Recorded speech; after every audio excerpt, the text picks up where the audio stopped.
Ahoy guys, if you love escape and run parasites, you will be excited to hear about Fight or Die Mutations. This Forge mod for 1.20.1 just got released, adding a new infection called Hive madness into your world. I hope you enjoy it, but please keep in mind this is a very new mod.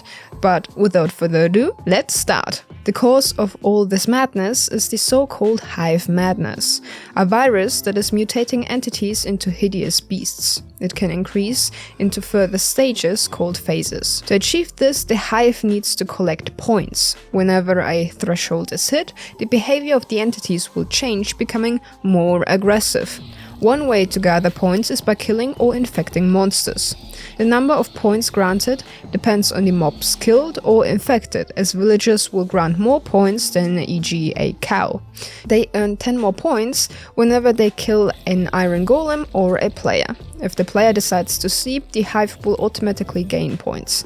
In phase 0 this will be 5, and phase 1 10 points, and so on and so on.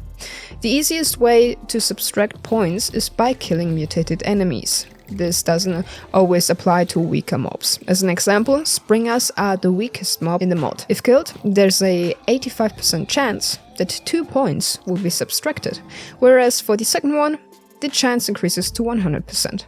Like the OG mod, mobs can assimilate, meaning they will stay disguised as normal mobs to spread the disease further, growling from time to time.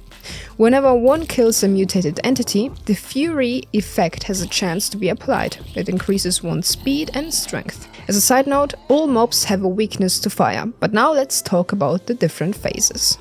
Phase 0, 0 points. This spider-like creature is called Schiller, scurrying away from any mobs. This is the only mob spawning at phase 0 and currently only at nighttime. After 1 minute, it will evolve into a Springer.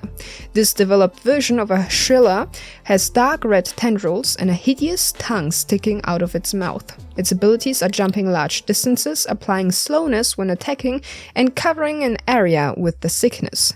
They infect cows, sheep, pigs and foxes. Cows, sheep and foxes will have a disfigured jaw, a bloody tiered torso, and have lost their eyes. Apart from the pig, that one grew as well a full arm.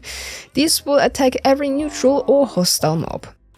There are 2 possible outcomes when they face death. Shaking violently, they can either create an explosion, applying poison to nearby entities, or also spawn in Schillers in the explosion. They can drop ripping flesh, rotten brains, and sickened hearts. Combine all 3 with a clock to create the Parascore. With a right click, it displays the current points of the Hive. With just the flesh, one can create a food item that will poison you, but will also subtract points. Whenever a player dies to a mutant, there's a small chance a mutated player will be spawned in. Long tendrils stick out of their hands, and pulsating, bloated, infected parts cover their bodies.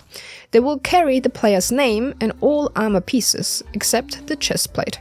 Its behavior is like the previous assimilated mobs, attacking all neutral and hostile entities. It can also open doors and make small leaps. As a small Easter egg, the mutated player can spawn in with a random name tag, like Wikipedia. They can also spawn with a sword for more damage, an axe to disable shields, or pickaxes to break blocks. If the player dies with such an item in hand, there's a chance the mutated player will also have it. If a zombie gets assimilated, the mutated human will spawn in. Their behavior is the same, only that they can break down doors. Lastly, if a villager gets turned, this abomination is created. The entity with another disfigured jaw possesses the ability to open and close doors as well. The last option for all of these entities is to lose their head upon dying, apart from the cow, pig, sheep and fox.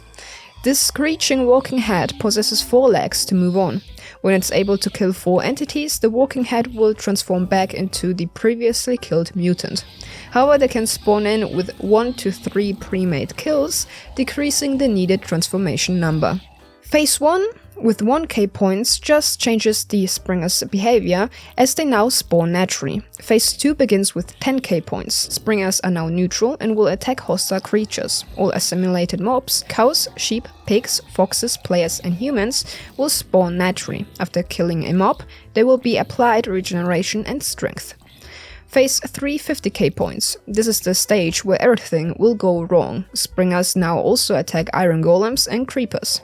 As soon as this phase starts, all mutants will kill any hostile or neutral mobs they spot.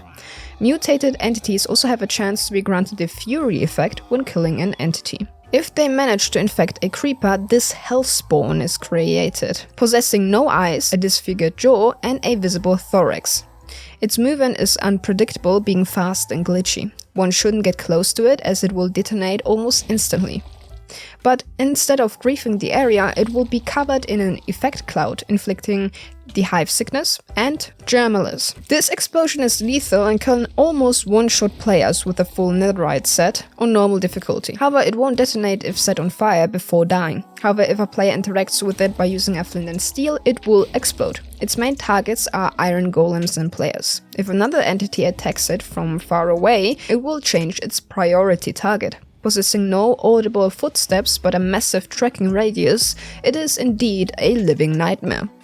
If it detonates while there's a mutated mob nearby, points will increase. The go-to strategy is to use shields as they can withstand the explosion. However, this way, points won't be decreased. Whenever the mutated creeper dies while having a target that is not a player or an iron golem, it will explode upon death, decreasing points by 25. Another advanced mutant that can be created or can spawn naturally in this stage is the mutated Enderman. Sharp nails, fully exposed brain, and exposed torso, this creature can fuel nightmares. It still possesses the ability to teleport towards or away from the player, dodging projectiles, but is also weak to water and rain. Whenever it uses the teleportation power, it can bring in reinforcements as well. Fortunately, it cannot teleport to the player when it can't fit inside. Its tracking range is 64 blocks and it doesn't have any footsteps. The easiest method is a 2-block tall trap or water buckets. Both advanced mobs, the Enderman and the Creeper, won't despawn if they track the player for a long amount of time. Upon death, they can drop their head. However, these will need 10 kills in total to transform back. The Creeper head can explode when touched. This one is significantly weaker though. The Enderman head can teleport and is still vulnerable to water. Phase 4 begins with 500k points. Springers won't infect anything anymore except creepers, and mutants will not only mutate but also kill other animals. And phase 5 begins with 2 million points. Please keep in mind that this mod is quite new, so there will be bugs and way more features added in the future. But yeah, will you want to see me play with this mod? Yeah, and otherwise I hope you have an amazing day or night, and we'll see us in the next video. Stay safe in game, ciao!